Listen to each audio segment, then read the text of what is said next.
हरिः ओम् श्री गुरुभ्यो नमः। हरिः ओम्। ॐ श्री गणेशाय नमः। ॐ श्री सरस्वत्यै नमः। ॐ नमो भगवते वासुदेवाय। ॐ नमो गुरुभ्यः। विश्वं दर्पणदृश्यमाननगरी तुल्यं निजान्तर्गतं पश्यन्नात्मनि मायया बहिरिवो भूतैः यथा निद्रया। यः साक्षात् कुरुते प्रबोधसमये स्वात्मानमेवाद्वयम् तस्मै श्रीगुरुमूर्तये नमः। इदं श्रीदक्षिणामूर्तये। ॐ नमः श्री परमहंसास्वादित चरणकमलचिन्मकरन्दाय भक्तजनमानसनिवासाय श्रीरामचन्द्राय वागीशायस्य वदने लक्ष्मीर्यस्य च वक्षसि यस्यास्ते हृदये संवित तं नृसिंहमहं भजे। विश्वसर्गविसर्गादि नवलक्षणलक्षितं श्रीकृष्णाख्यं परं नाम जगद्धाम नमामि तत्। सच्चिदानन्द विश्वोत्पत्त्यादिहेतवे तापत्रयविनाशाय श्रीकृष्णाय वयं नमः। नारायणं नमस्कृत्य नरं चैव नरोत्तमं देवीं सरस्वतीं व्यासं ततो जयमुदीरये। श्रीकृष्णाय वासुदेवाय हरये परमात्मने प्रणतक्लेशनाशाय गोविन्दाय नमो नमः। यं प्रव्रजन्तमनुपेतमपेतकृत्यं द्वैपायनो विरहकातर आजुहाव पुत्रेति तन्मयतया तरवो विनेदुः तं सर्वभूतहृदयं मुनिमानतोऽस्मि।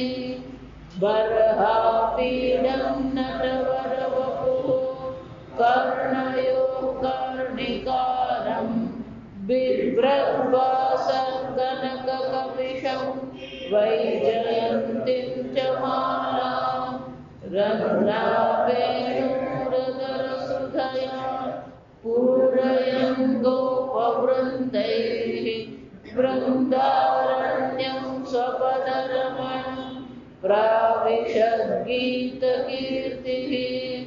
मनसो वृत्तयो न स्युः कृष्णपादाम्बुजाश्रयाः। वाचो विदायैर्निर्नाम्ना कायस्तत्प्रहवणादिषु कर्मभिर्भ्राम्यमाणानां यत्र क्वापीश्वरेच्छया मङ्गलाचरिते दानैः रतिर्न कृष्ण ईश्वरे। भवे भवे यथा भक्तिः पादयोस्तव जायते तथा कुरुस्व देवेश नाथस्तं नो यथा प्रभो। नाम संकीर्तनं यस्य सर्वपापप्रणाशनं प्रणामो दुःखशमनः तन्नमामि हरिं परम्। जन्माद्यस्य यतोऽन्वयादिष्टार्थेष्वभिज्ञस्वराट् तेने मरुदाय आदिकवये मुह्यन्ति यत्सूरयः तेजो वारिमृदां यथा विनिमयो यत्र त्रिसर्गो मृषा धाम्ना स्वेन सदा निरस्तकुहकं सत्यं परं धीमहि निगमकल्पतरोर्गलितं फलं शुकमुखादमृतद्रवसंयुतं पिबत भागवतं रसमालयं मुहुरहो रसिका भुवि भावुकाः।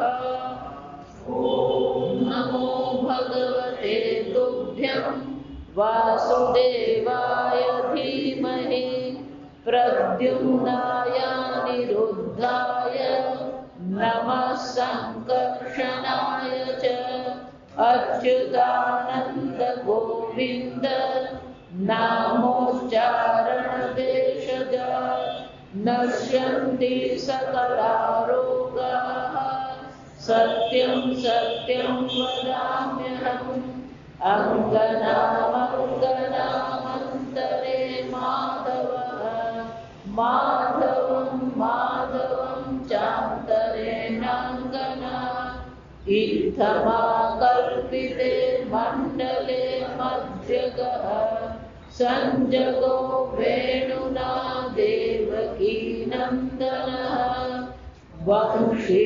विभूषितकरानवनीरदाभात् पीताम्बरादरुणबिम्बफलाधरोषात् पूर्णेन्दुसुन्दरमुखादरविन्दनेत्रा कृष्णात् परं किमपि तत्त्वमहं न जाने। शास्त्रનો નિયમ છે સંન્યસ્ય શ્રવણં કુર્ય.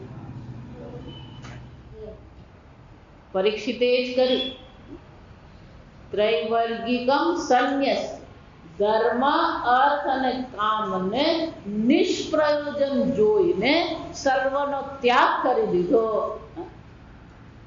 સુખદેવજી પ્રગટ થયા અને એ સુખદેવજીને પ્રપચ્છ ચ ઇમં એવ અર્થમ. પરીક્ષિતે સુખદેવજીને આ પ્રશ્ન પૂછ્યો. એ બહુ સુંદર પ્રશ્ન. રાજા ઉવાચ 5મો શ્લોક. સમીચીનં વચઃ બ્રહ્મन् સર્વજ્ઞસ્ય તવ અનઘ તમઃ વિષીર્યતે મહ્યં હરેઃ કથયતઃ કથાં. આ કોણ છો? બ્રહ્મન ગુરુ કોણ છે? પરમાત્મા, સાક્ષાત પરમાત્મા સ્વરૂપ છે ગુરુ. એટલે સુખદેવજીને સંબોધન કરે છે, હે બ્રહ્મન, હે અનઘ, પાપ રહિત છે, નિષ્કપટ છે. ગુરુ એ હોય કે જ્યાં કોઈ કપટ નહીં હોય. આ જગતના અપરાવિદ્યાના જે ગુરુ હોય ને, જાસન પછી એ વિજ્ઞાનનો ગુરુ હોય કે અખાડાનો ગુરુ હોય, કે પેલો યોગાનો હોય કે પ્રાણાયામના હોય,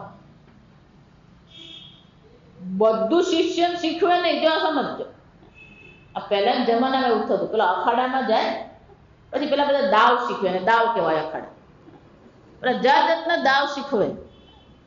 ગુરુ બરાબર એને ટ્રેન કરે, બરાબર પાકો કરે, પણ 2-4 દાવ બાકી રાખે. જો છુપાવેલા. કેમ?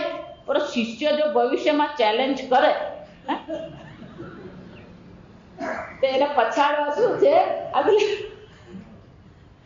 જા વિચાર. આ વિજ્ઞાનમાં એવું જ હોય. થોડુંક તો પેલો વૈજ્ઞાનિક પાસે તમે જતા હોય પણ બધું શીખવે ને, થોડીક વાત તો એ રાખે. પણ આ પરાવિદ્યાના ગુરુ કેવા છે? અનઘ. કેમ? પૂર્ણની ચર્ચા કરવી હોય તો બાકી રાખવું શક્ય નથી. પૂર્ણનું જ્ઞાન છે, પૂર્ણનો ઉપદેશ છે, અને એટલે એમાં કંઈ બાકી રાખો, છુપાવવાનું છે જ નહીં.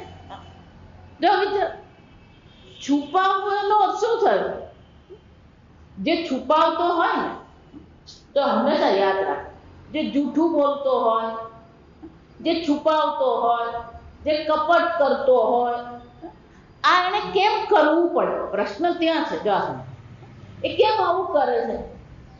ક્યાંક ને ક્યાંક કોઈ પ્રકારની અસુરક્ષાની ભાવના છે. જ્યાં સુધી અસુરક્ષાની ભાવના ન હોય ત્યાં સુધી આ જૂઠું બોલવું, કપટ કરવું કે છુપાવવું શક્ય જ નથી. એ જ રીતે જ્યાં આગ્રહ હોય, અસ્વીકાર હોય, વિરોધ હોય, ત્યાં ક્રોધ હોય. ગમે હોય, પછી આપણા પોતાના છોકરા પર પણ આપણને જે ક્રોધ આવતો હોય એ ક્રોધ કોને કારણે આવતો હોય? કોઈ પ્રકારે અસ્વીકાર છે આપણામાં, કોઈ પ્રકારનો આગ્રહ આપણા મનમાં છે. જો વિચાર, એ જ રીતે ક્યારે છુપાવવાનું હોય? પછી અસુરક્ષાની ભાવના હોય. જે પોતાને પૂર્ણ બ્રહ્મ સ્વરૂપ જાણે છે એને કોઈ અસુરક્ષા છે જ નહીં, એને શું છુપાવવાનું? જો વિચાર. અને એટલા માટે પરીક્ષિતજી આ સુખદેવજી માટે પેલો સંબોધન કરે છે, અનઘ તવ વચઃ સમીચીનમ. હે ગુરુજી, તમારા વચન તો કેવા છે? સમીચીન, સત્ય વચન છે. આ કોણ છો? સર્વજ્ઞસ્ય તવ અનઘ. તમે સર્વજ્ઞ છો, આ પરમાત્માને જાણો છો. યસ્મિન વિજ્ઞાતે સર્વમ વિજ્ઞાતમ સ્યાત. તમે સર્વજ્ઞ પરમાત્મા છો. એટલું જ નહીં, આ તમારા વચન કેવા છે? તમઃ વિશીર્યતે મહ્યમ. મારા હૃદયમાં જે તમસ છે, અંધકાર છે, દુઃખ છે, એ બધાને શું કરે છે? વિશીર્યતે. વિશીર્યતે શબ્દ આવે ને એટલે યાદ આવવું જોઈએ. વિશીર્યતે શબ્દ ક્યાં આવે? ઉપનિષદ શબ્દનો અર્થ શું થાય? શદ ધાતુનો અર્થ શું થાય? વિશીર્યતે અવગમયતિ વિનશ અવસાદયતિ. વિશીર્યતે, જેમ પ્રકાશ થાય અને અંધકાર શું થઈ જાય? નાશ પામે.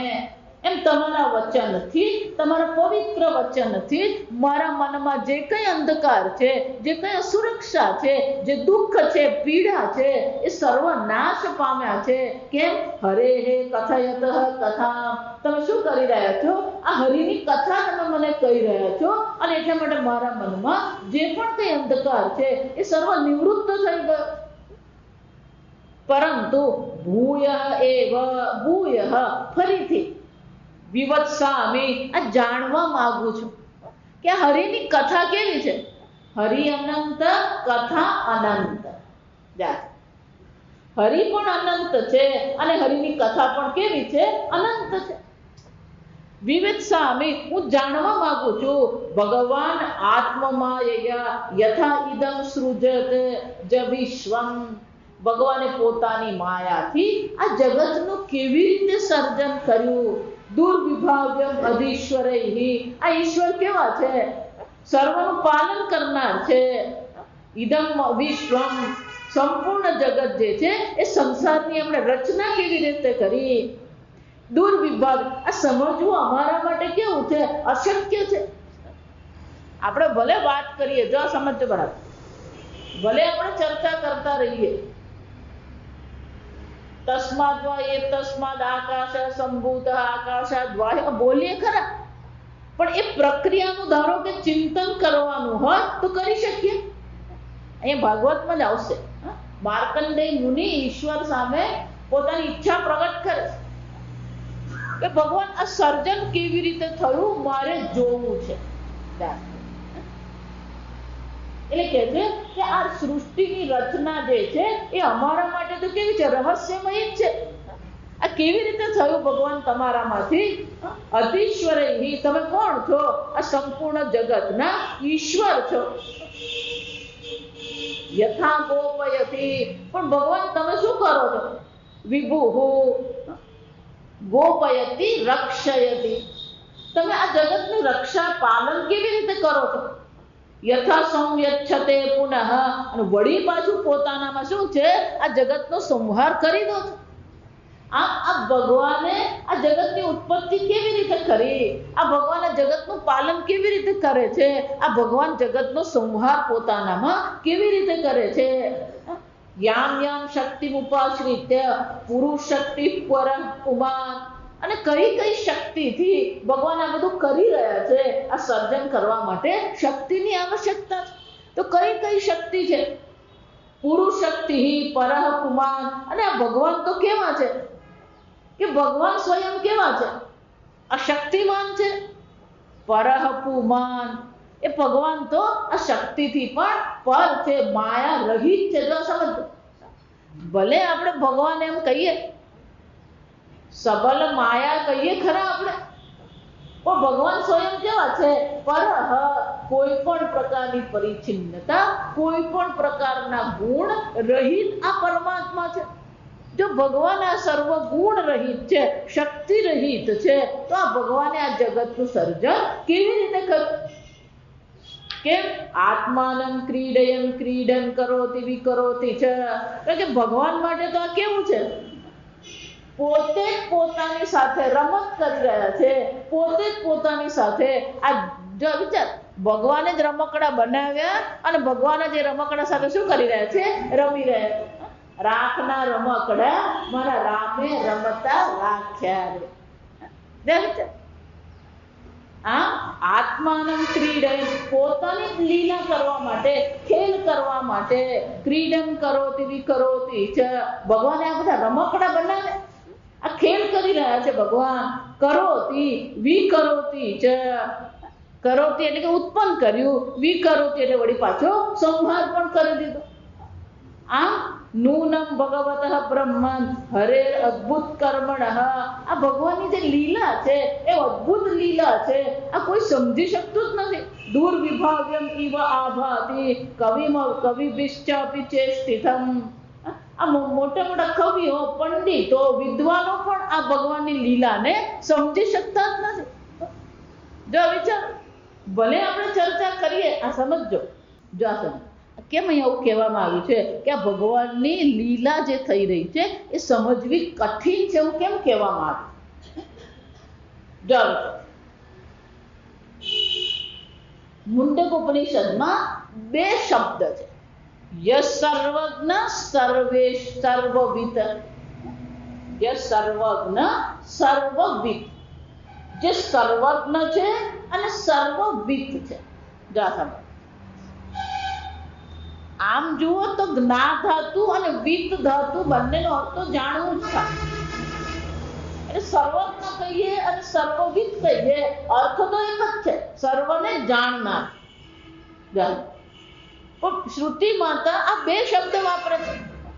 તો કે અહીંયા ઘડી પુનરુક્તિ થાય, તો કે શ્રુતિ માતા પુનરુક્તિ તો કરે ને, એનો અર્થ શું થાય? કઈક વિશેષતા હોવી જોઈએ, તો જ પેલી પુનરુક્તિ કરવામાં આવે.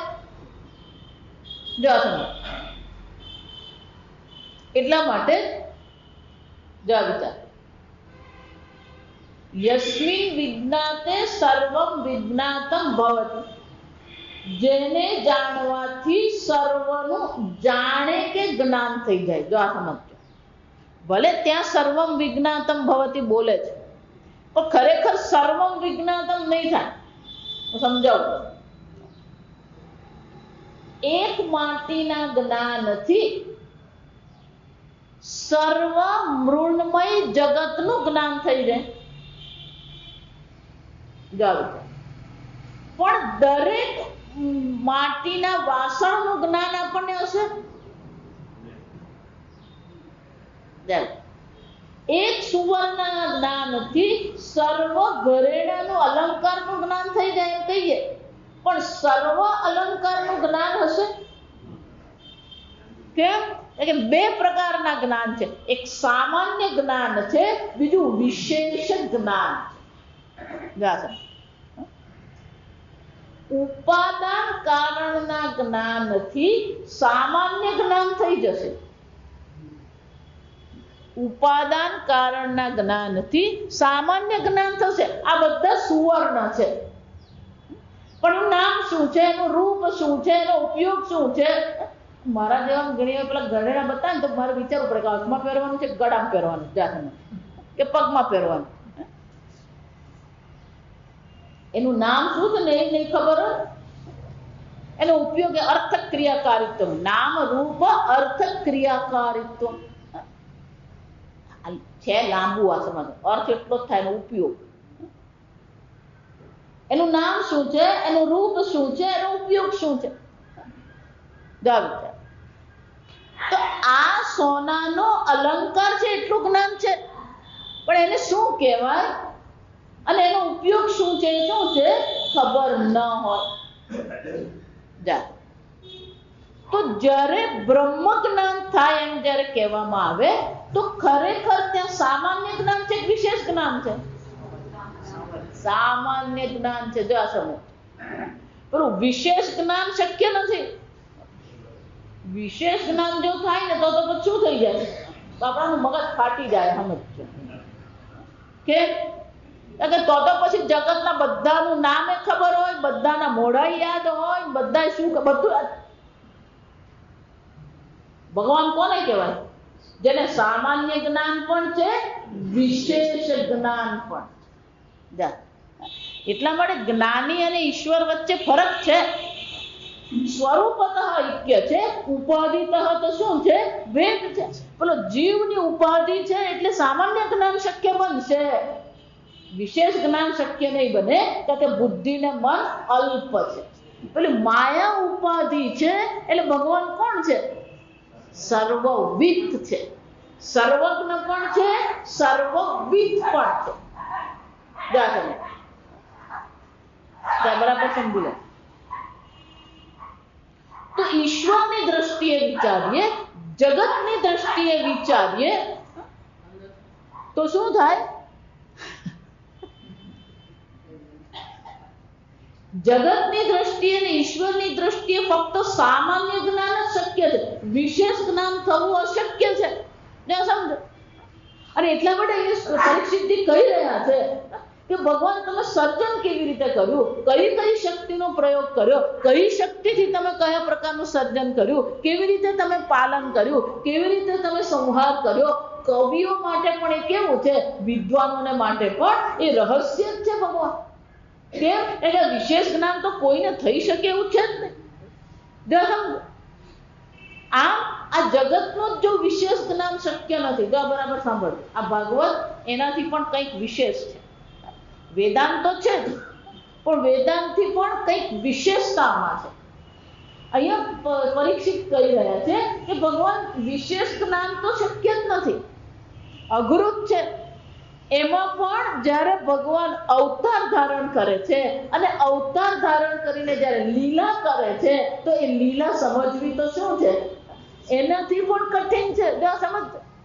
એટલે ગીતામાં ભગવાન કહી ગયા, જન્મ કર્મ ચ મે દિવ્યમ. સમજ. અર્જુન અમારા જે કર્મ છે, અર્જુન અમારી જે લીલા છે, અમારા જન્મ છે, એ બધા સમજી શકે એમ છે. બહુની મે વ્યતીતાની જન્માની તવ ચ અર્જુન તામહમ વેદ વેત્થ સર્વાણિ નત્વમ વેત્થ પરંતપ. અર્જુન મારા પણ અનેક જન્મ થઈ ગયા, તારા પણ અનેક જન્મ થઈ ગયા, તને એનું કશું ખબર નથી. જો વિચાર, ધારો કે પણ કોઈ સિદ્ધ પુરુષ હોય, સમજ, છતાં પણ એ સિદ્ધ પુરુષને બધી જ ખબર પડે. પણ આપણી બુદ્ધિ એવી છે, આ મનુષ્યની બુદ્ધિ જ એવી છે કે પેલા મહારાજ બે વાત કહી જાય ને એટલે આપણા મનમાં શું થઈ જાય, મહારાજને બધી ખબર પડે. અને પછી વાત ફેલાતા તો વાર લાગે જ નહીં. ગમે એટલા ચમત્કાર મહાત્મા કરે કે ગમે એટલું જાણે પણ જાણી શકે બધું જ. વિચાર, કેમ? પેલું વિશેષ જ્ઞાન શક્ય જ નથી. જગતની દ્રષ્ટિએ કહીએ કે ઈશ્વરના કર્મ કે લીલાની દ્રષ્ટિએ વિચારીએ તો પૂર્ણતઃ જ્ઞાન શક્ય જ નથી. અને એટલા માટે અહીંયા શું કહે છે, હરે હે અદ્ભુત કર્મણઃ દુર્વિભાવ્યમ ઇવ આભાતિ કવિભિશ્ચ પિચ ઇષ્ટેષ્ટિતમ. આ વિદ્વાનો પણ આ ભગવાનની જે લીલા છે એને સમજવાનો પ્રયત્ન કરે છે, ચેષ્ટિત પ્રયત્ન તો કર્યો, પણ એમને પણ આ બધી વસ્તુ સમજમાં આવતી જ નથી. સમજો, અદ્ભુત કર્મ. હા, ત્યાં ભગવાને દિવ્ય કર્મ કહ્યું, અહીંયા પરીક્ષિત શું કે છે? અદ્ભુત કર્મ.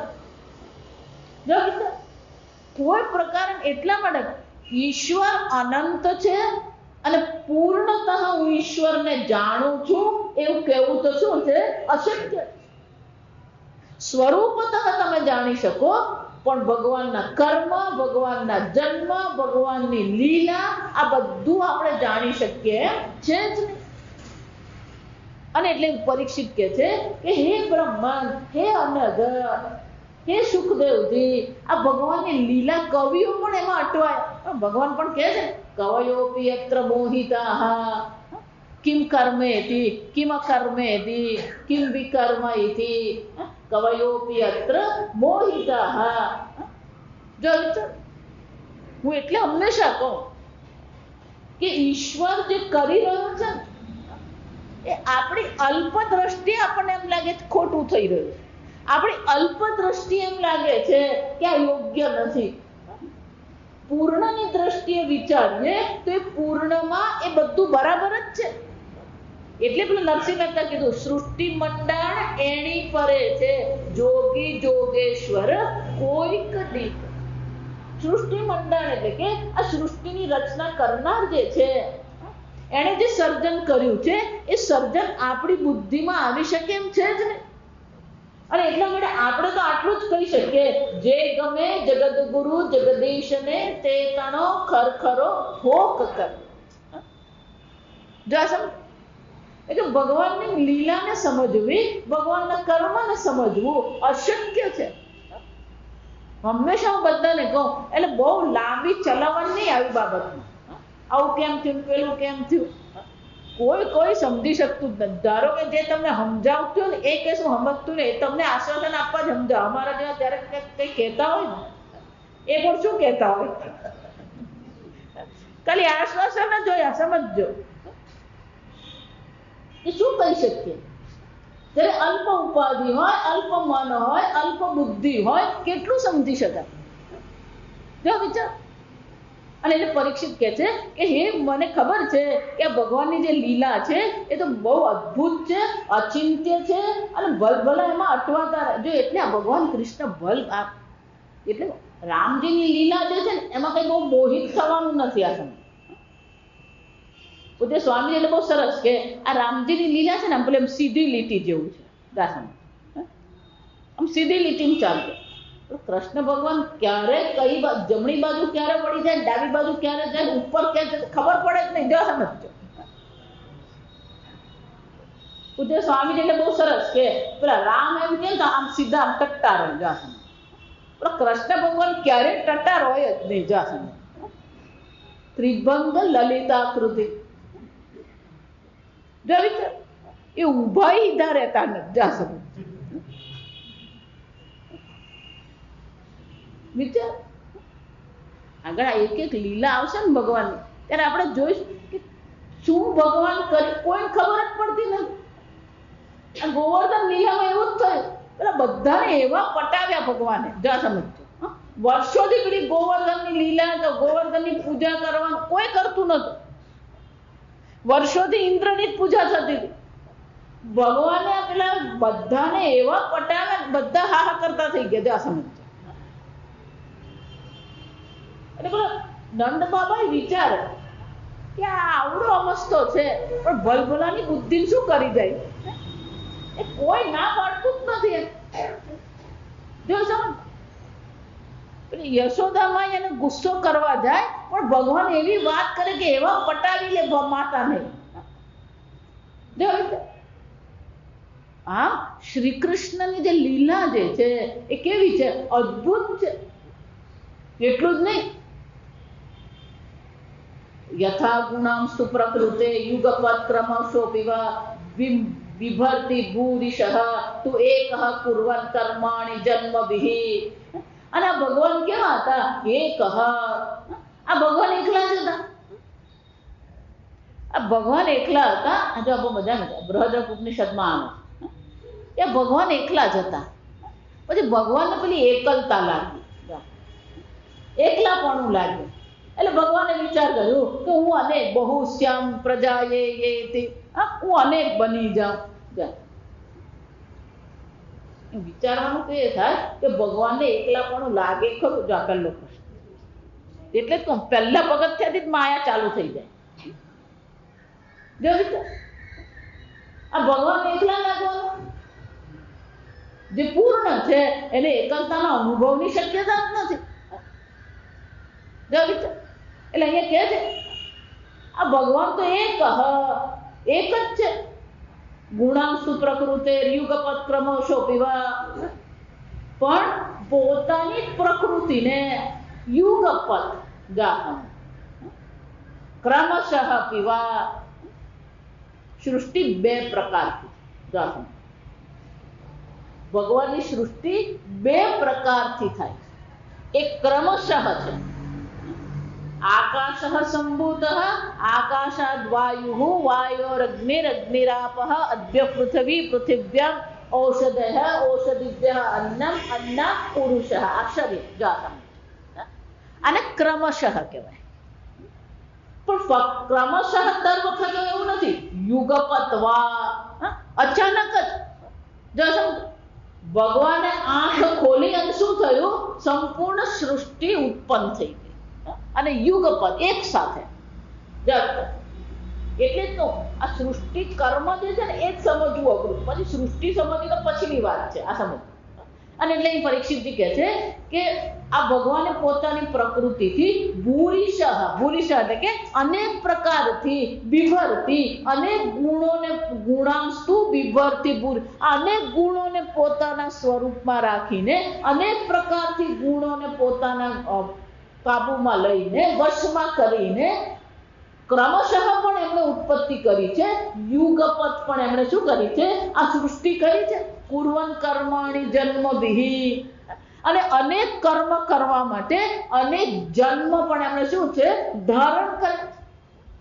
જો બ્રહ્માજીને પણ એમણે એ જ કર્યું. જો ત્યાં એને જો વિચારી જો યુગપદ જુઓ. બ્રહ્માજી જ્યારે બધા વાછરડાને લઈ ગયા, પછી પેલા ગોપર જઈને બધાને કીધું, લાલા આ બધા કોઈ વાછરડા દેખાતા જ નથી. એટલે લાલાએ શું કહ્યું? ના એ થોડા દૂર ગયા હશે, જોઈ આવો. એટલે બધા પોતાના વાછરડા શોધવા નીકળ્યા. થોડી વાર થઈ, પેલા ગોપ પણ દેખાયા નહીં. ગોપ બાળ દેખાયા નહીં. એટલે ભગવાને આજુબાજુ જોઈ તો એ પણ શું થઈ ગયા? પેલા વાછરડા તો ગાયબ જ થઈ ગયા. પેલા ગોપ બાળ પણ શું થઈ ગયા? ગાયબ થઈ ગયા.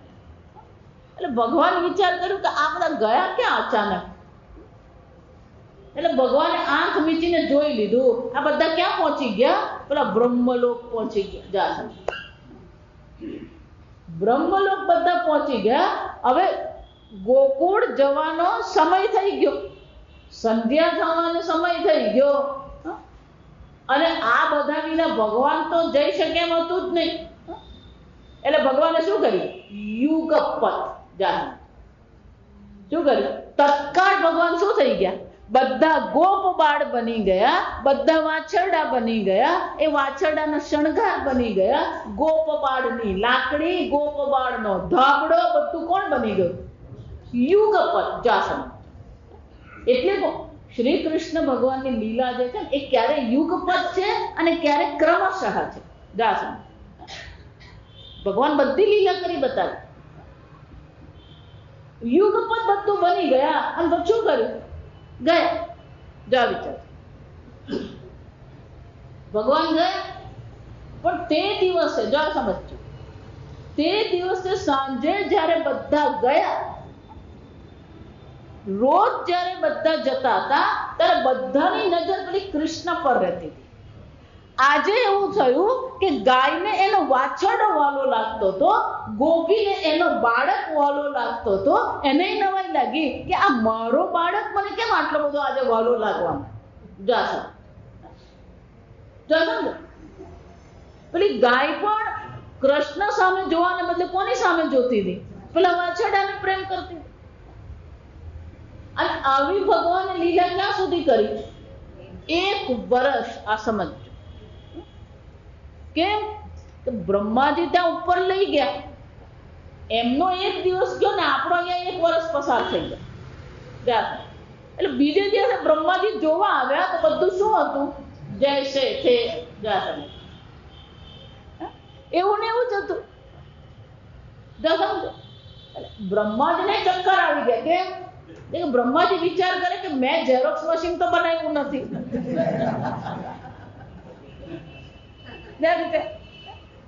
અને મારી સૃષ્ટિમાં ક્યારેય હું સરખા 2 તો બનાવતો નથી. આ 2 સરખા નથી બનાવતો, અનેક થઈ ગયા. જો સમજજો. એટલે બ્રહ્માજી પાછા બ્રહ્મલોકમાં ગયા. ત્યાં જો તો ત્યાં પણ એ જ વાછરડા, એ જ ગોપબાળ, એ જ શિંગડાના શણગાર, એ જ ધાબળો, એ જ લાકડી. જાવ ત્યાં વળી પાછા અહીંયા આવીને જોઈએ બધું શું છે? યથાવત. એટલે બ્રહ્માજીને ચક્કર આવી ગયા. જાસન. અને હિન્દીમાં શું કહેવાય? મેરા ભી કોઈ બાપ હે. જાસન. બ્રહ્માજીને અહંકાર હતો કે હું જ સર્જન કરતા છું. જાસન. આ સૃષ્ટિ કરનાર હું છું. આ વૃંદાવન મેં બનાવ્યું, આ પંચમહાભૂત મેં બનાવ્યા. એટલે એ વિચારમાં પડી ગયા કે ઝેરોક્સ મશીન છે નહીં અને સર્જન કરતા હું છું, તો આવ્યું ક્યાંથી? યુગપત. ત્યાં ભગવાને શું કર્યું? યુગપત બધું બનાવી દીધું. ભગવાને કઈ વાર નહીં લાગે. આપણે તો પેલું દાળ બનાવતા 5 વાર વિચારવું પડે. મીઠું નાખ્યું કે નહીં નાખ્યું. પેલો 40 વર્ષથી બનાવતા ને તોય પેલો રોજ ગોટાળો કરતો હોય. એ બેનો જ કરે એ ભાઈઓ ને એવું જોયું. આ પેલો ચેક નાખવાનો હતો, શું થયું? પેલો કાગળ તમે કુરિયરમાં આપ્યા ને, ના હું જોઈ લઉં. જાસન જોઈ લઉં તો શું થાય?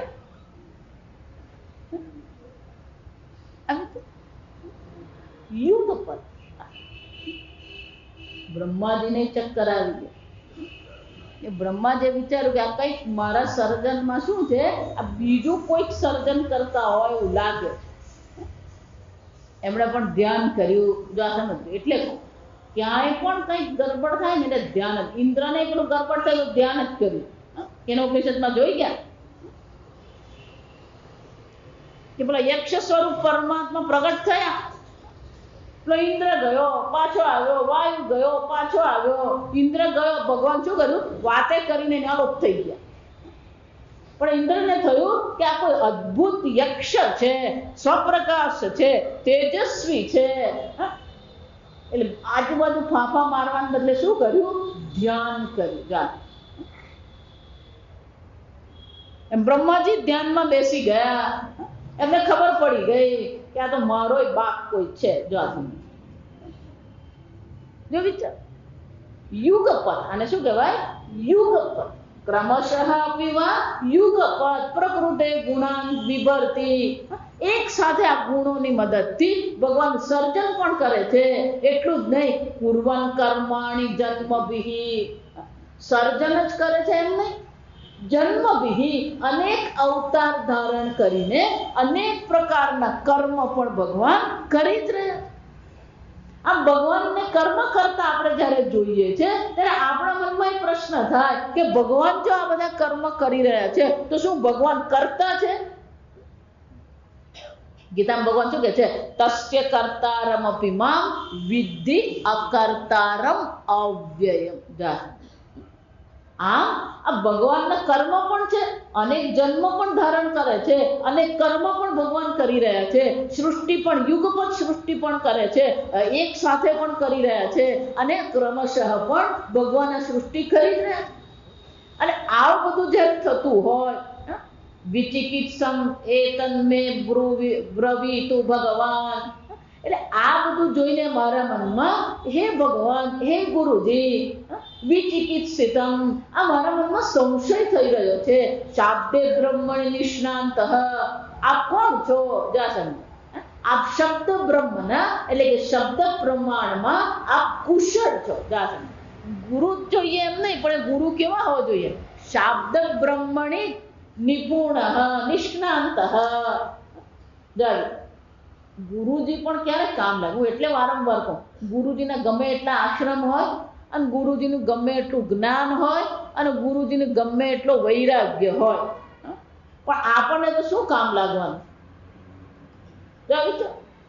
એ ગુરુજીનો વૈરાગ્ય છે એટલે આપણે કઈ વૈરાગ્ય થવા, એટલા માટે જેટલા લોકો ગુરુજીની ચર્ચા કરે ને હા હા કરતા રહેવાનું, બાકી દૂર જ રહેવાનું. આ સમજ, ગુરુજીનો વૈરાગ્ય છે પણ આપણે ક્યાં છે? આપણે ફાફડા જલેબી વગર કામ લાગે નહીં. જો સમજો, હવાર પડતી નહીં હોય ફાફડા જલેબી વિચાર. ગુરુજીનો વૈરાગ્ય, ગુરુજીનું જ્ઞાન, પણ એ ક્યારે આપણને કામ લાગે? ઉપદેશન્તિ તે જ્ઞાનમ, જ્યારે ગુરુજી શું કરે? ઉપદેશ કરે. સમે સગુરુ મેવા વિગચ્છે, એ ગુરુ પાસે જાય, પણ ગુરુ કેવા હોવા જોઈએ? શ્રોત્રિયમ બ્રહ્મનિષ્ઠમ. એને અહીંયા ઘડી જરા જુદા શબ્દોમાં કીધું. શું કીધું?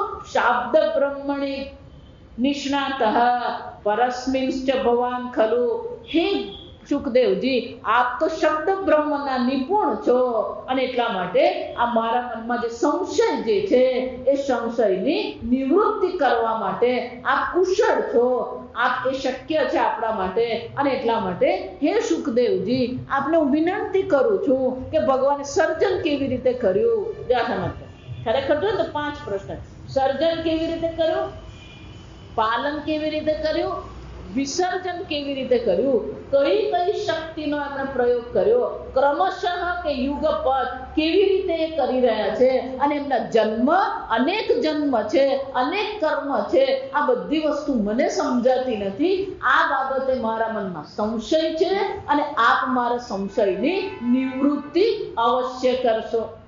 સૂત ઉવાચ ઇતિ ઉપમ આમંત્રિતઃ રાજ્ઞા ગુણાનુકથેન હરેઃ ઋષિકેશમ અનુસ્મૃત્ય પ્રતિવક્તુમ પ્રચક્રમે.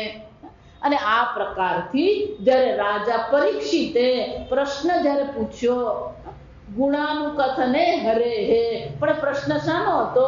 ભગવાનના ગુણો, ભગવાનની જ લીલા, ભગવાનના કર્મ વિશે જ અનુકથનમ એટલે કહેવા માટેનો જે વિનંતી કરવામાં આવી, એ વિનંતી જ્યારે કરવામાં આવી, પ્રતિવક્તુમ પ્રચક્રમે, આ સુખદેવજીએ એ કહેવા માટેનો આરંભ કરે. પ્રચક્રમ એટલે શું છે? આરંભ કરે. પણ આરંભ કેવી રીતે કરે? ઋષિકેશમ અનુસ્મૃત્ય.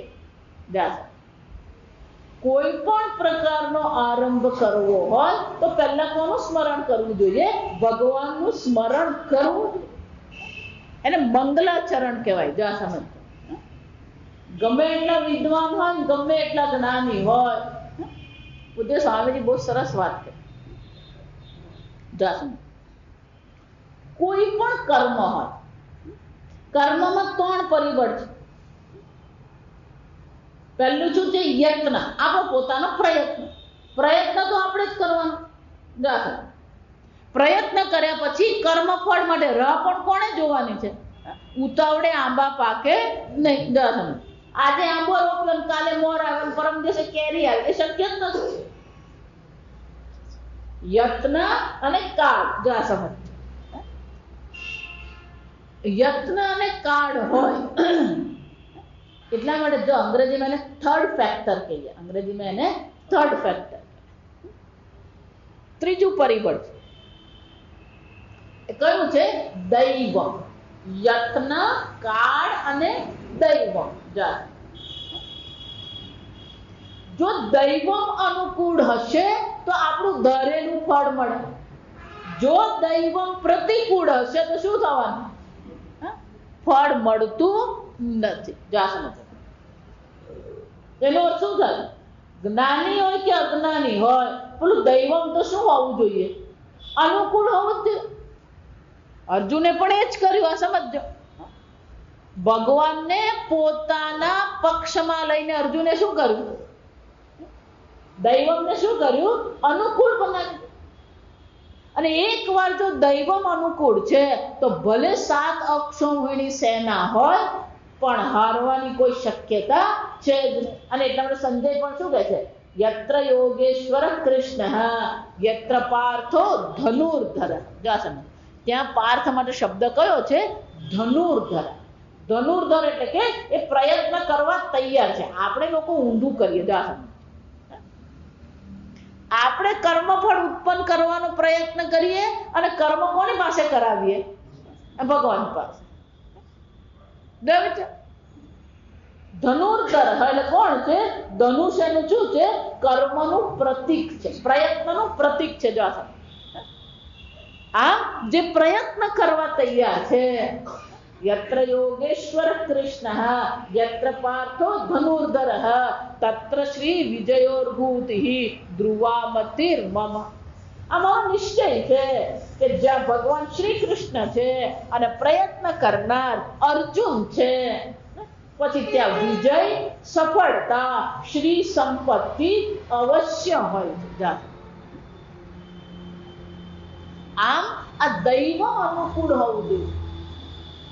અને એટલા માટે કોઈ પણ આરંભ કરીએ તો દૈવમને અનુકૂળ રાખવું જ પડે. તો પછી શું થાય? ગાડી આગળ ચાલે. જો પેલો દૈવમ અનુકૂળ નહીં હોય તો શું થવાનું?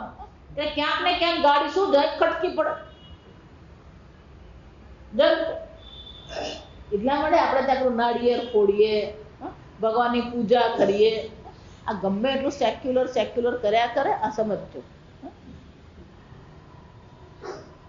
કોઈ પણ મંત્રી હોય, જો આ સમજો, અને પેલો ટ્રેનના એન્જિનનો ડ્રાઈવર હોય, પણ જો એ નવું એન્જિન હોય અથવા નવી ટ્રેન શરૂ થતી હોય તો પેલો ડ્રાઈવર પહેલા શું કરવાનું?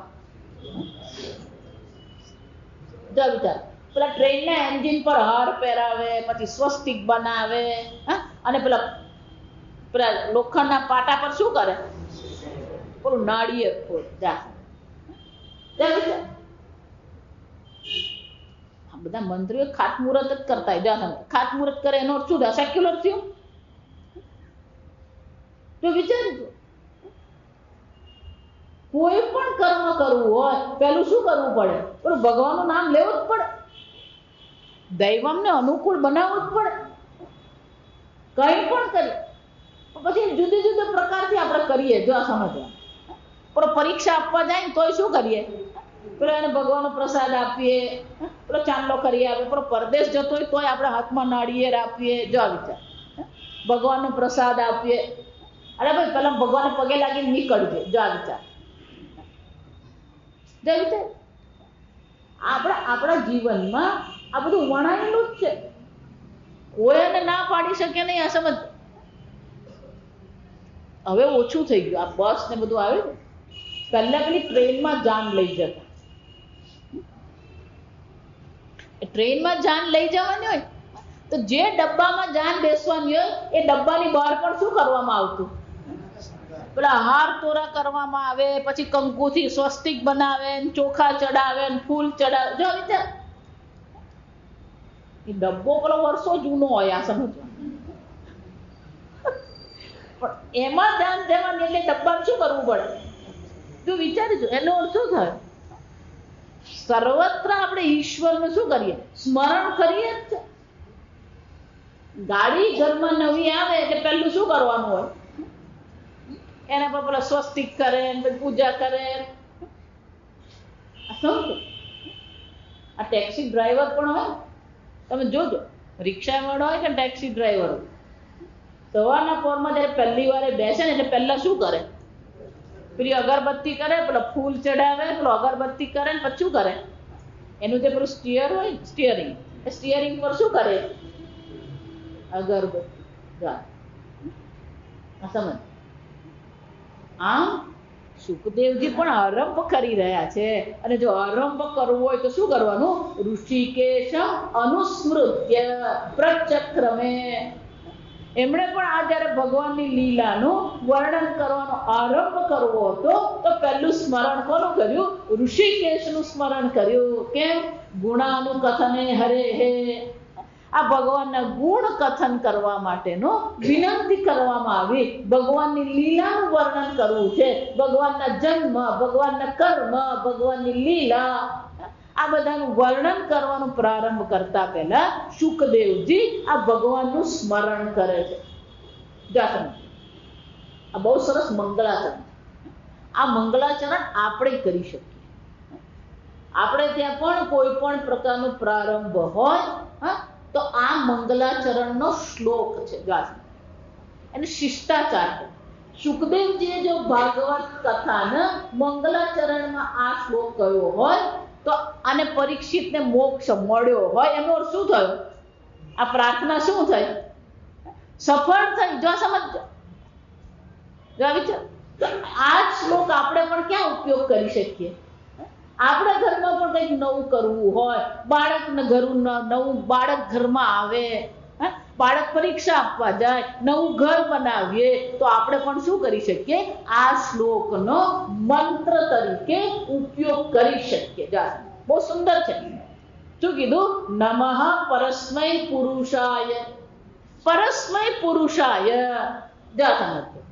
પુરુષ છે અને પર છે.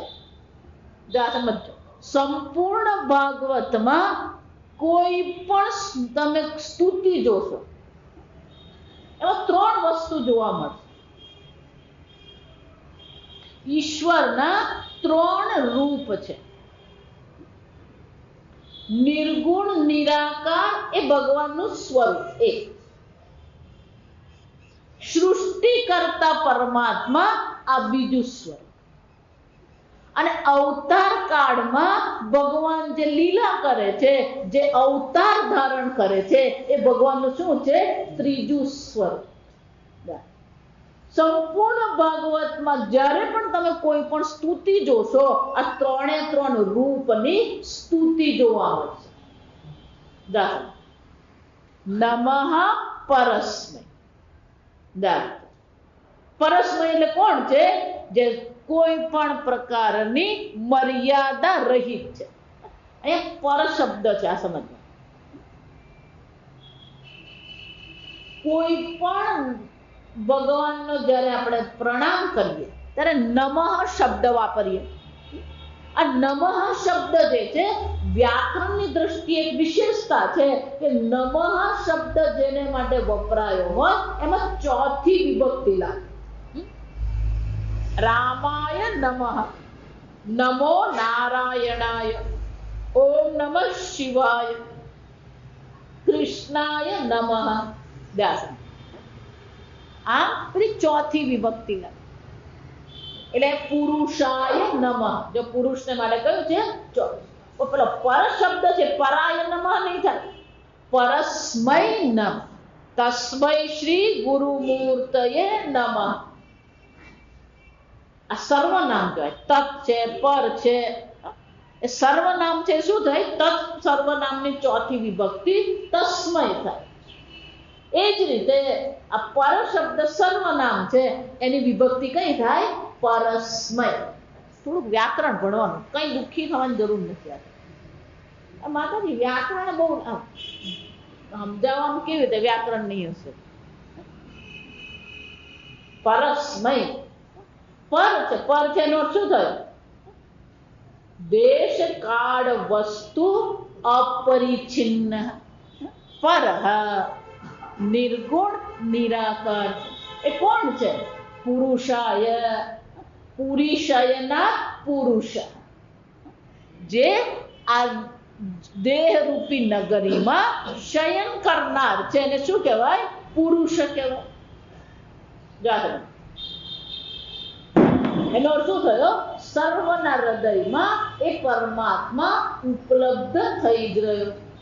પર છે છતાં પણ હૃદયમાં ઉપલબ્ધ છે. ગુહા નિહિતમ સ્વયં પ્રભો. યો વેદ નિહિતમ ગુહાયા. એ સત્યમ જ્ઞાનમ અનંતમ બ્રહ્મ છે, પણ એને જાણી ક્યાં શકાય છે? આપણા હૃદય. એ પરસ્મય પરમાત્મા છે, પણ ક્યાં ઉપલબ્ધ છે? ક્યાંય ફાફા મારવાની જરૂર નથી. પુરુષાય. પુરીશયના પુરુષ. એક પુરુષ શબ્દના પણ અનેક અર્થ છે. સર્વાન પૂરયતિ ઇતિ પુરુષ. સર્વને પૂર્ણ બનાવનાર છે, સર્વને સત્તા અને પ્રકાશ પ્રદાન કરનાર છે. એને શું કહેવાય? પુરુષ. ઘડાને સત્તા અને પ્રકાશ કોણ કરે? માટી છે. જાણતો સર્વમ પૂરયતિ એટલા માટે શું કીધું? સર્વમ અસૃજત તત્સૃષ્ટ્વા તદેવાનુપ્રાવિશદ. આ સર્વમાં કોણ છે? આ સર્વની સત્તા કોને કારણે છે? એ પરમાત્માને કારણે. સર્વથી પર છે છતાં સર્વમાં ઉપલબ્ધ છે. અને એટલા માટે શું કહેવાય? પુરુષ. પૂર્ણત્વાત્ પુરુષ. ત્રીજો અર્થ કયો છે? પૂર્ણત્વાત્ પુરુષ. જે પૂર્ણ છે, કોઈ પ્રકારની મર્યાદા ત્યાં નથી. એ અનંત પૂર્ણ પરમાત્મા. આમ સુખદેવજી કહે છે કે જે પરસ્મય છે, જે પર છે, જે પુરુષ છે, એને હું શું કરું છું? નમસ્કાર કરું. નમઃ પરસ્મય પુરુષાય. અને એક વાર કર્યા ભૂયસે, વારંવાર એ પરમાત્માને હું નમસ્કાર કરું છું. તો કે પરમાત્મા કોણ છે? એ પુરુષ કોણ છે? આમ પહેલા નિર્ગુણ નિરાકારની ચર્ચા કરી, હવે સગુણ સાકારની કરે. જા સમજ. સગુણ સાકાર એટલે કે અભિન્ન નિમિત્ત ઉપાદાન કારણ. જા સમજ. નિર્ગુણ નિરાકાર એટલે શું છે? કઈ જ નથી. આ સમજજો. પણ માયા સહિત એ ભગવાન કોણ બને છે? સગુણ સાકાર. અને એટલે શું કહે છે? એ કોણ છે? સત ઉદ્ભવ સ્થાન નિરોધ લીલયા. એ પરમાત્મા કેવા છે? ઉદ્ભવ ઉત્પત્તિ, સ્થાન એટલે સ્થિતિ, નિરોધ સંહાર કરવાની. પણ એ બધું કેવું છે? અમે એક ઘર બનાવ્યું તો થાકી ગયા અમે લોકો. કેમ? આ પેલો પ્લમ્બર આવે ત્યારે ઇલેક્ટ્રિશિયન નહીં આવે, ને ઇલેક્ટ્રિશિયન આવે ત્યારે પેલો કડીઓ નહીં આવે, ને કડીઓ આવે ત્યારે એક ઘર બનાવવામાં તો શું થઈ જાય? આપણે દેશી પાસે તો દમ નીકળે. શું થાય? તો ભગવાન આ બધી સૃષ્ટિને બધું કરે. ભગવાન તો બિચારા થાકી જ જતા હશે. થાકી ગયા. લીલયા એ ભગવાન માટે શું છે? લીલા છે. સહજ છે. લીલાનો અર્થ શું થાય? સહજ. કોટી બ્રહ્માંડની ઉત્પત્તિ થાય છે, કોટી બ્રહ્માંડની સ્થિતિ છે, કોટી બ્રહ્માંડનો સંહાર થાય છે. પણ આ બધી વસ્તુ ભગવાન માટે કેવી છે? લીલા સમાન છે. કેમ? અદ્ભુત શક્તિ છે, અનંત શક્તિ છે, અનંત જ્ઞાન છે, અનંત શક્તિ છે, અનંત જન્મ છે, અનંત કર્મ છે. અને એટલે કહું કે પરમાત્માને ખરેખર સમજવું અશક્ય. સ્વરૂપતઃ તમે પરમાત્માને ઓળખી શકો, પણ ભગવાનના દરેક કર્મ, ભગવાનની દરેક લીલા, ભગવાનની દરેક પ્રકારની જે અવતાર જે છે એ અવતાર પણ શું છે? સમજી શકીએ એમ છે જ નહીં. આ સમજ. અને એટલે કે છે સદ ઉદ્ભવ સ્થાન નિરોધ લીલયા. પણ કે આવું બધું કેવી રીતે કર્યું? ગૃહિત શક્તિ ત્રિતયા. એમણે શું કર્યું? અજોપી સન્નવ્યયાત્મા ભૂતાનામ ઈશ્વરોપી સદ. શું કર્યું? આત્મ માયા, પોતાની જ માયાને પોતાના વશમાં કરીને ભગવાન આ બધી લીલા કરી રહ્યો. એટલે સુખદેવજી કહે છે ગૃહિત શક્તિ ત્રિતયા. આ ત્રણ શક્તિને ભગવાને પોતાના નિયંત્રણમાં રાખીને એમણે શું કર્યું? દેહી નામ અંતર્ભાવાય અનુપલક્ષ્યમ વર્તમને. આમ આ ત્રણ શક્તિ, જ્ઞાન શક્તિ, ઈચ્છા શક્તિ અને ક્રિયા શક્તિ. કોઈ પણ સર્જન હોય આ ત્રણ શક્તિની તો જરૂર છે. જ્ઞાન શક્તિ પણ જોઈએ, ઈચ્છા શક્તિ પણ જોઈએ. જો આપણી મુશ્કેલી આ જ છે. આ સમજ જ્ઞાન શક્તિ તો છે, પેલો ખાટલામાંથી ઊભો જ નહીં થાય. જો આ સમજ કેમ? પેલી ઈચ્છા શક્તિ નથી, ઈચ્છા જ નહીં થાય. અને ઈચ્છા પણ થઈ તો પેલી ક્રિયા થાય નહીં. આ ત્રણની જરૂર પડે. જાનાતિ ઈચ્છતિ કર્મ કરોતિ. ભગવાન કોણ છે? આ ત્રણે ગૃહિત શક્તિ ત્રિતયા દેહિના. કે આ ભગવાન છે. સમજતા કે આ ભગવાનને ક્યાં શોધવા જઈએ અમે? દેહિના અંતર્ભવાય. એ ક્યાં મળવાનો? જ્યાં તમે છો ને ત્યાં જ ઈશ્વર છે. અંદર નથી, બહાર. આ તો ફક્ત અંદર બોલવામાં આવે. સમજો, દેહિના અંતર્ભ ઈશ્વર સર્વભૂતાનાં હૃદ્દેશે અર્જુન તિષ્ઠ. સર્વના હૃદયમાં એ પરમાત્મા તો શું છે? ઉપલબ્ધ છે. એટલા માટે આ ખરેખર આશ્ચર્ય છે. જે નિત્ય ઉપલબ્ધ છે એના પ્રત્યે આપણે શું કરી રહ્યા છે? ઉપેક્ષા કરી, એની અવગણના કરીએ. યે કે છે આત્મહનાહ જનાહ. આ બધા કોણ છે? શું કરી રહ્યા છે? પોતે જ પોતાની હિંસા કરી રહ્યા. હું એટલે વારંવાર કહું કે બ્રહ્મ જ્ઞાન સિવાય આ અહિંસા શક્ય જ નથી. બાકી ગમે એટલી તમે અહિંસાની વાત કરો, કે જ્યાં આત્માની હિંસા થઈ રહી હોય પછી બીજાની હિંસા ન થાય એ શું છે? અશક્ય. અને સુખદેવજી કહે છે ભલે એ પરમેશ્વર છે, ભલે પૂર્ણ પરમાત્મા છે, ભલે પુરુષ સ્વરૂપ છે, ભલે સૃષ્ટિ સ્થિતિ સંહાર લીલા કરનારા છે, પણ એ ઉપલબ્ધ તો ક્યાં છે? દેહિના અંતર્ભવાય અનુપલક્ષ્ય વર્તમને. આમ એ અંતર્યામી સર્વના હૃદયમાં એ અંતર્યામી સ્વરૂપે પરમાત્મા વિરાજમાન છે. પણ કેવા છે? અનુપલક્ષ્ય. ગાય આ એક શ્લોકમાં કઈ કેટલું કહી ગયા. વિચાર. સૃષ્ટિ કરતા એમ કહીએ તો બ્રહ્માજી પણ કોણ છે? પાલન કરતા એમ કહીએ તો કોણ છે? જો એટલે જે લોકો એમ માનતા હોય ભાગવત એટલે શ્રી કૃષ્ણ. ભગવાન ક્યાંય કહેતા જ નથી કે હું એક કૃષ્ણ માત્ર. સુખદેવજી ભગવાનને શું કહી રહ્યા છે? સૃષ્ટિ સ્થિતિ સંહાર કરનાર છે. એનો શું થયો? બ્રહ્મા, વિષ્ણુ અને મહેશ. પણ કે પરમાત્મા હૃદયમાં ઉપલબ્ધ છે. અનુપલક્ષ્ય. પણ એ બુદ્ધિથી લક્ષિત થઈ શકે છે જ. નેદમ યદિદમ ઉપા. તમે કેનો ઉપનિષદ ભણી ગયા ને એટલે તમને યાદ કરાવતો. નેદમ યદિદમ ઉપાસત ઇદંતયા. આ તરીકે તમે એનું લક્ષણ કરવા જશો તે ઉપલબ્ધ થાય એમ છે. અનુપલક્ષ્ય. કોઈ પ્રકારની જો વિચાર. અવ્યક્તોયમ અચિંત્યોયમ અવિકાર્યોયમ ઉચ્યતે.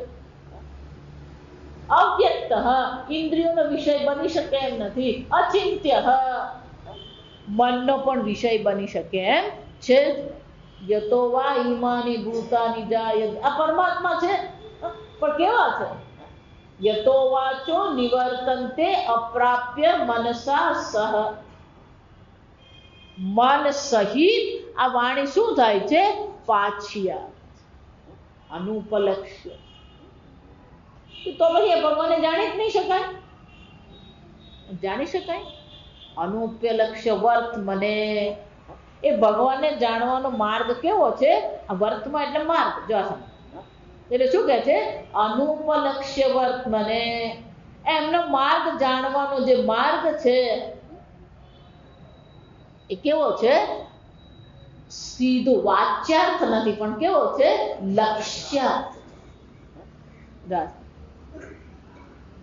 આમ આ અનંત ભગવાનની શક્તિ છે, અનંત ભગવાનનો મહિમા છે, અનંત ભગવાનના જન્મ છે. એ પરમાત્માને હું શું કરું છું?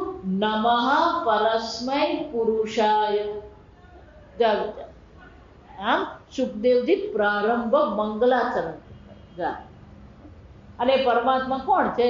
આ અવતાર સ્વરૂપે પણ એ જ ભગવાન છે, સૃષ્ટિ સ્વરૂપે પણ એ જ ભગવાન છે, સૃષ્ટિથી પર સ્વરૂપે પણ એ જ ભગવાન છે. એવા ભગવાનને હું નમસ્કાર કરું છું.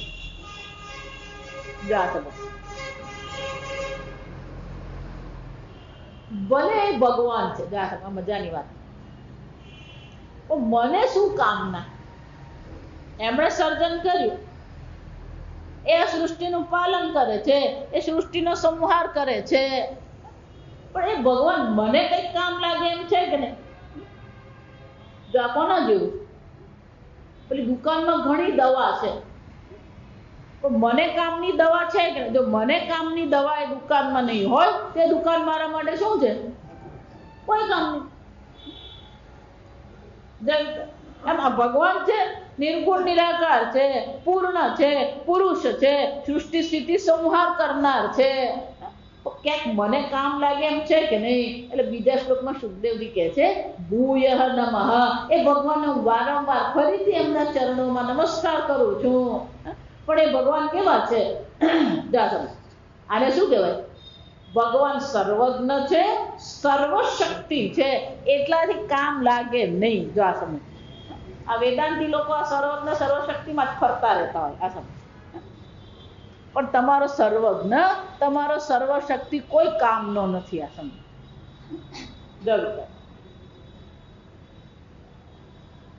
ધારો કે કોઈ પહેલવાન છે, બહુ શક્તિ છે, પણ એની શક્તિનો ઉપયોગ અન્યની રક્ષામાં, અન્યને મદદ કરવામાં જો એ કરતો નહીં હોય તો એની શક્તિ કામની છે? ભલે ને પહેલવાન છે, ભલે ને બળવાન છે, પણ જો અન્યને મદદ નહીં કરતો હોય તો એ બધી એની શક્તિ શું છે? નકામી છે.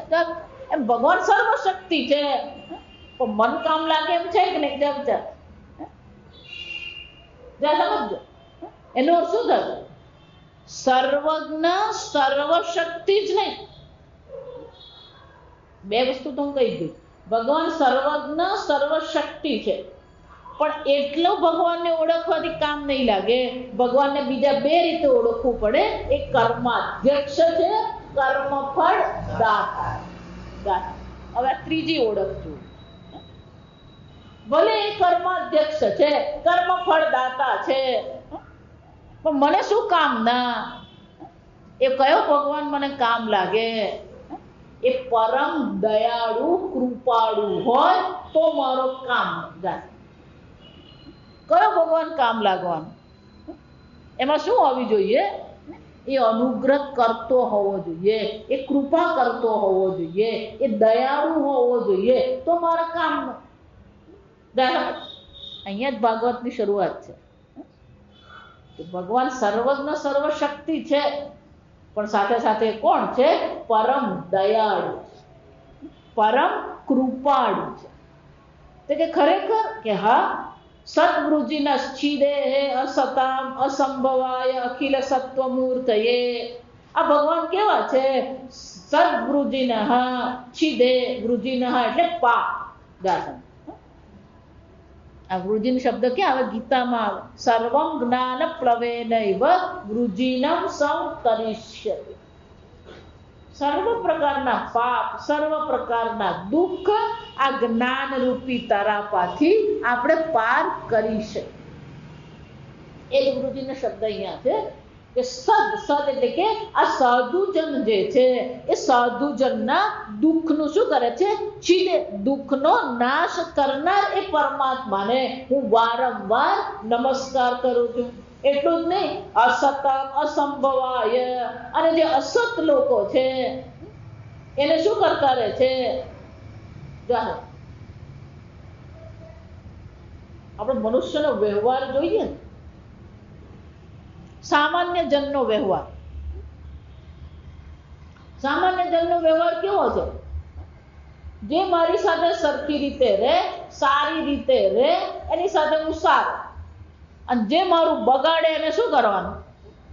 એને શું કહેવાય? જેવા સાથે આ સામાન્ય જનનું ચિંતન. જાતનું સારા હોય તો આપણે સારા, પછી એ બગડે તો આપણે બગડીએ. જાતનું. પણ સાધુ કોને કહેવાય? સારા સાથે તો એ સારો હોય જ છે, પણ ખરાબ હોય, દુર્જન હોય એને પણ શું કરતો હોય?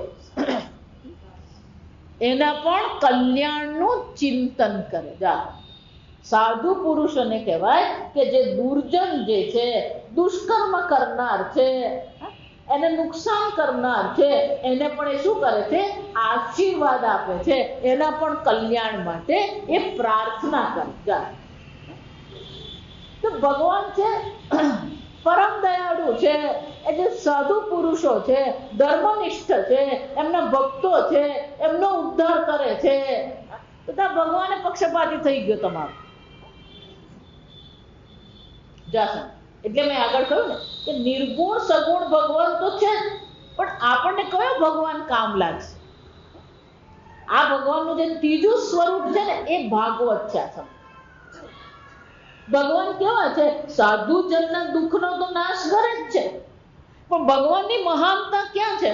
હું વારંવાર એટલે કહું કે તમારું હૃદય ભગવાન ચલવે છે, પેટમાં પાચન ભગવાન કરે છે, શ્વાસ ભગવાન ચલવી રહ્યો છે. અને એટલા માટે આપણે ભગવાનને શું કરીએ છીએ? પ્રાર્થના કરીએ. પણ ભગવાનની મહાનતા ક્યાં છે?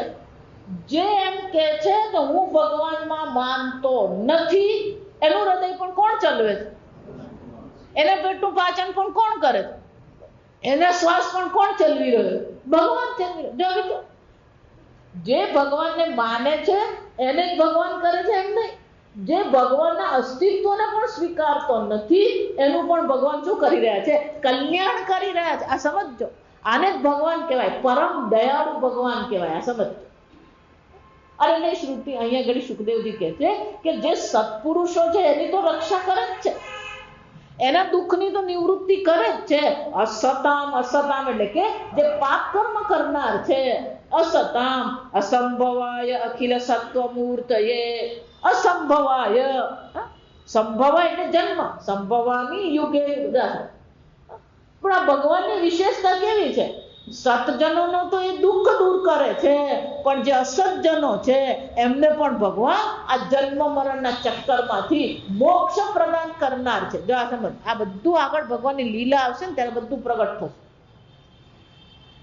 જ્યારે ગજેન્દ્રએ ભગવાનને પ્રાર્થના કરી, જો વિચાર, તો પહેલો મોક્ષ ગજેન્દ્રને નથી. મોક્ષ કોને આપ્યો? મગરને આપ્યો. જો આ સમજ. ગજગ્રહ જે હતો, જો આ વિચાર, કેમ? કારણ કે એને સજનનો પગ પકડેલો. આ વિચાર, વિચાર. સત્પુરુષ છે, ભક્તજનનો ચરણારવિંદ એને મોઢામાં લીધું. ભગવાન કે મારા ભક્તના ચરણ જે પકડે એનો મોક્ષ હું પહેલા કરું. મારા ભક્તનો પછી કરું, પહેલા કોનો કરું? આ મગરનો. આને ભગવાનની દયાળુ કૃપાળુ ગુણ કહેવાય. આ શબ્દ. અને એટલે સુખદેવજી કહે છે કે સતજનના તો દુઃખ જ દૂર કરે છે ભગવાન, પણ અસતને તો શું કરે છે? અસંભવાય. શું કરે છે? આ જન્મ મૃત્યુમાંથી એને મોક્ષ પ્રદાન કરનાર ભગવાન છે. આવા જે ભગવાન કોણ છે? અખિલ સત્વમૂર્તયે. આમ પૂર્ણતઃ એ સાત્વિક મૂર્તિ છે. ક્યારેય કોઈનું કોઈ પ્રકારથી અશુભ અમંગળ ઈચ્છતા જ નથી ભગવાન. જો એટલે કહું, ક્યારેય ભગવાનથી ડરવાની જરૂર નથી. લોકોને જાત જાતના ભય છે. માતાજી, આજે હું પૂજા કરતી હતી, દીવો ઓલવાઈ ગયો, શું કરવાનું? કશું કઈ થતું નથી. માતાજી, આજે હું છે ને તો એક જમીનનો સોદો કરવા ગયો, પણ પેલી કાળી બિલાડી આડી ઉતરી. ભગવાન ક્યારેય કોઈનું અશુભ કરે જ નહીં. મંગલ મૂર્તિ એટલે ભગવાન કોણ છે? મંગલ મૂર્તિ. અખિલ સત્વમૂર્તયે નમઃ. એ અખિલ પૂર્ણતઃ સત્વ મૂર્તિ છે. અને જો સાત્વિક મૂર્તિ છે તો ક્યાંય અશુભ, અમંગળ, અકલ્યાણ શક્ય જ નથી. એટલે સુખદેવજી કહે છે પરીક્ષિત તારે ગભરાવાની જરૂર નથી. ભલે 7મે દિવસે મૃત્યુ લખાયું છે પણ આ ભગવાન ક્યારે તારું અમંગળ નહીં કરે. કેમ? અખિલ સત્વમૂર્તયે. એ પૂર્ણતઃ સાત્વિક પરમાત્મા છે, સત્વ મૂર્તિ છે. સર્વનું કલ્યાણ કરનાર, મંગળ કરનાર જે પરમાત્મા છે એમને હું નમસ્કાર કરું છું. હજી શ્લોક અડધો જ છે. તમે આવતીકાલે આગળ આ મંગલાચરણ બહુ સરસ છે. તમે પણ આ મંગલાચરણ લખી રાખો.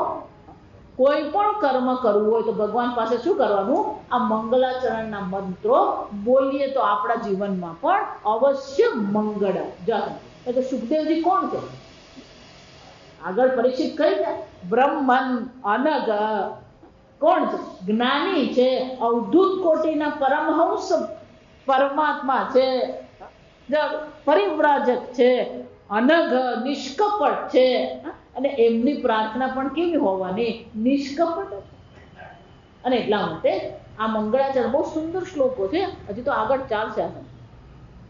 આપણે આવતીકાલે ઓમ સ્વસ્તિ પ્રજાભ્ય પરિપાલયન્તામ ન્યાયેન માર્ગેણ મહિં મહિષાઃ ગોબ્રાહ્મણેભ્યઃ શુભમસ્તુ નિત્યં લોકા સમસ્તા સુખિનો ભવન્તુ કાલે વર્ષતુ પર્જન્યઃ પૃથ્વી સસ્યશાલિની દેશોऽયં ક્ષોભરહિતઃ બ્રાહ્મણા સन्तુ નિર્ભયાઃ ઓમ સર્વેષાં સ્વસ્તિર્ભવતુ સર્વેષાં પૂર્ણં ભવતુ સર્વેષાં મંગલં ભવતુ સર્વે ભવन्तુ સુખિનઃ સર્વે સन्तુ નિરામયાઃ સર્વે ભદ્રાણિ પશ્યन्तુ મા કશ્ચિत् દુઃખભાગ્ ભવેत् અસતો મા સદ્ગમય તમસો મા જ્યોતિર્ગમય મૃત્યોર્મા અમૃતં ગમય. ઓમ પૂર્ણમદ પૂર્ણમિદં પૂર્ણાત પૂર્ણમુદચ્યતે પૂર્ણસ્ય પૂર્ણમાદાય પૂર્ણમેવાવશિષ્યતે. ઓમ શાંતિ